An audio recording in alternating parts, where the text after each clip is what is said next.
रोहन कहीं बाहर जाने के लिए तैयार हो ही रहा था कि इतने में हानिया कमरे में आई और कमरे का दरवाजा बंद कर दिया। हानिया रोहन को कामुक दृष्टि से देखे जा रही थी। ओ हानिया, तुम तैयार नहीं हुई अभी तक? अरे जल्दी करो बाबा, हमारा रिजर्वेशन है। डिनर इंतजार कर सकता है पर मैं नहीं। मैं कुछ समझा नहीं, एक्सप्लेन करोगी? लगता है तुम्हें अच्छे से समझाना पड़ेगा। हानिया की कामुक उत्तेजना सारी सीमाएं लांघ चुकी थी, जिसके चलते उसने अपनी कमीज उतार फेंकी। रोहन भी अपनी वासना पर काबू नहीं कर सका। उसने हानिया को अपनी बाहों में भींच लिया और दोनों गर्म सांसों से एक दूसरे को चूमने लगे। करने में व्यस्त था कि अचानक उसके फोन की घंटी बजी। उसने फोन को देखकर अनदेखा कर दिया। यार ये माँ भी ना, काम के बीच में फोन करना कब छोड़ेगी? प्लम्बर प्लास से नल को कस ही रहा था कि अचानक नल में से तेज आवाजें आने लगी। यह आवाज सुनकर प्लम्बर हैरान था। वो तुरंत उस आवाज को सुनने के लिए जैसे ही आगे बढ़ा कि आवाज एकदम से बंद हो गई। प्लम्बर अभी पीछे हट ही रहा था कि नल में झटके से खून बहने लगा, जिसे देख उसके होश ठंडे पड़ गए।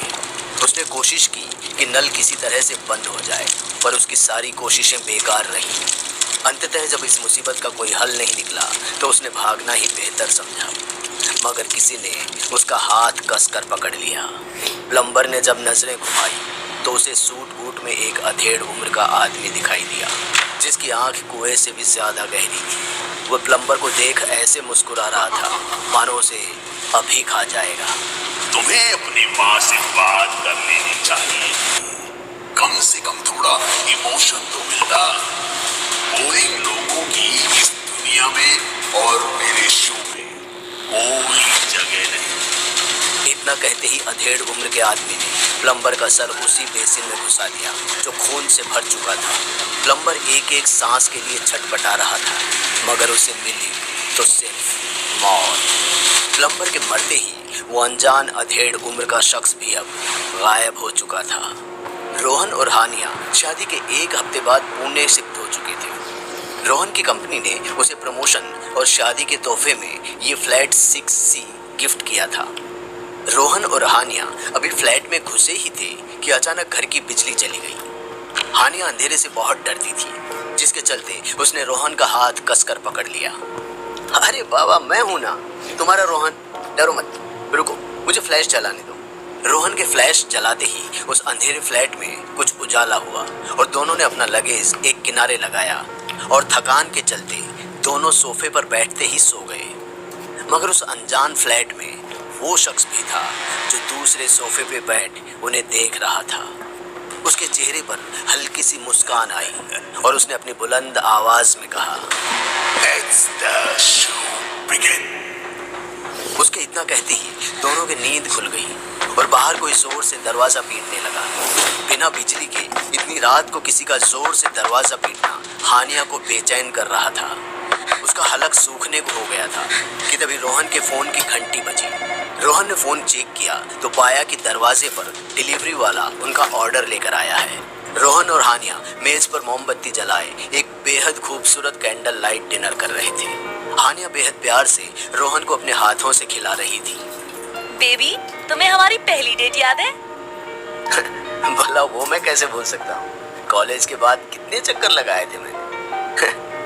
रोहन की इस बात पर दोनों की हंसी छूट पड़ती है। अगले दिन जहाँ हानिया अपने बेडरूम को सजा रही थी, वहीं रोहन सोफे पर पसर टीवी के चैनल बदल रहा था।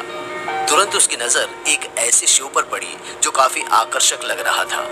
ये एक real life commentary based show था, जिसमें नवविवाहित जोड़ों की जिंदगी पर एक आदमी कमेंट्री करता है। माया और विजय अभी अभी अपने घर में आए हैं, पर ये क्या, उनके घर में आते ही घर की बिजली चली गई।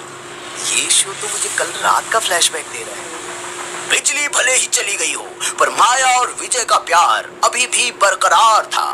दोनों एक दूसरे की आंखों में आंखें डाल कैंडल लाइट डिनर कर रहे थे। ये सुनकर रोहन को बड़ा अजीब महसूस हुआ, क्योंकि टीवी में दिखाई जा रही घटना इत्तेफाक से उनके साथ भी हुई। पर इससे पहले कि रोहन उस पर कुछ गौर कर पाता, हानिया कमरे के अंदर से चिल्ला पड़ी। रोहन ने शो को अनदेखा कर हानिया की मदद करना ज्यादा जरूरी समझा और तुरंत कमरे की ओर चल दिया। रोहन के जाते ही सूट बूट वाले अधेड़ उम्र के आदमी ने टीवी में से झांकते हुए कहा, माया और विजय का पहला दिन तो बहुत एवरेज रहा। आप लोगों को क्या लगता है, क्या दूसरे दिन हमें कुछ मसालेदार देखने को मिलेगा?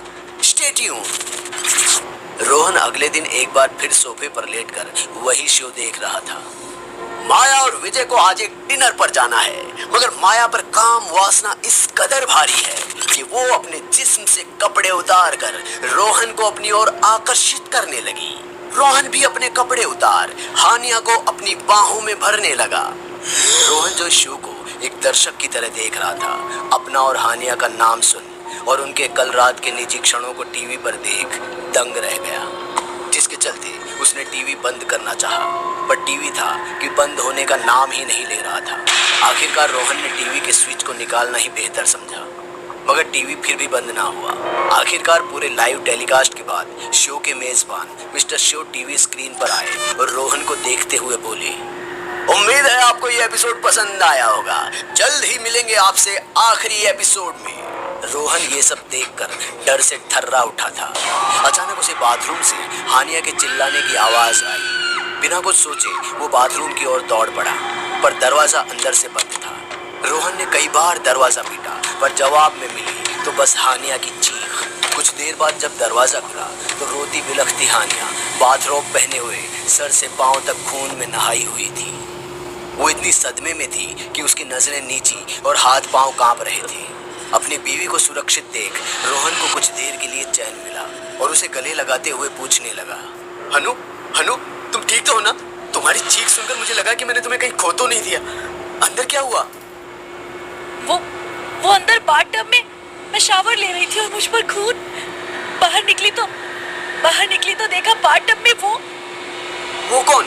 रुको, तुम यहीं रुको, मैं। रोहन प्लीज अंदर मत जाओ, मुझे बहुत डर लग रहा है, कोई कुछ कर देगा। रोहन ने किसी तरह हानिया को शांत किया और साइड टेबल से एक वास उठा बाथरूम में घुसा। रोहन को बाथटब में किसी की धुंधली सी परछाई दिखाई दी। उसने कांपते हाथों से जैसे ही बाथटब का पर्दा हटाया तो उसको टीवी पर दिखने वाला अधेड़ उम्र का आदमी वहां पड़ा हुआ दिखाई दिया। उसकी कलाई कटी हुई थी, जिसके कारण पूरा बाथटब खून से भर चुका था। शव को देखकर रोहन की रीढ़ में सिहरन दौड़ गई, क्योंकि ये वही आदमी था जिसे उसने टीवी पर अपने निजी पलों को प्रसारण करते हुए देखा था। रोहन को अब ये यकीन हो चुका था कि ये फ्लैट नंबर 6C शापित और भूतिया है।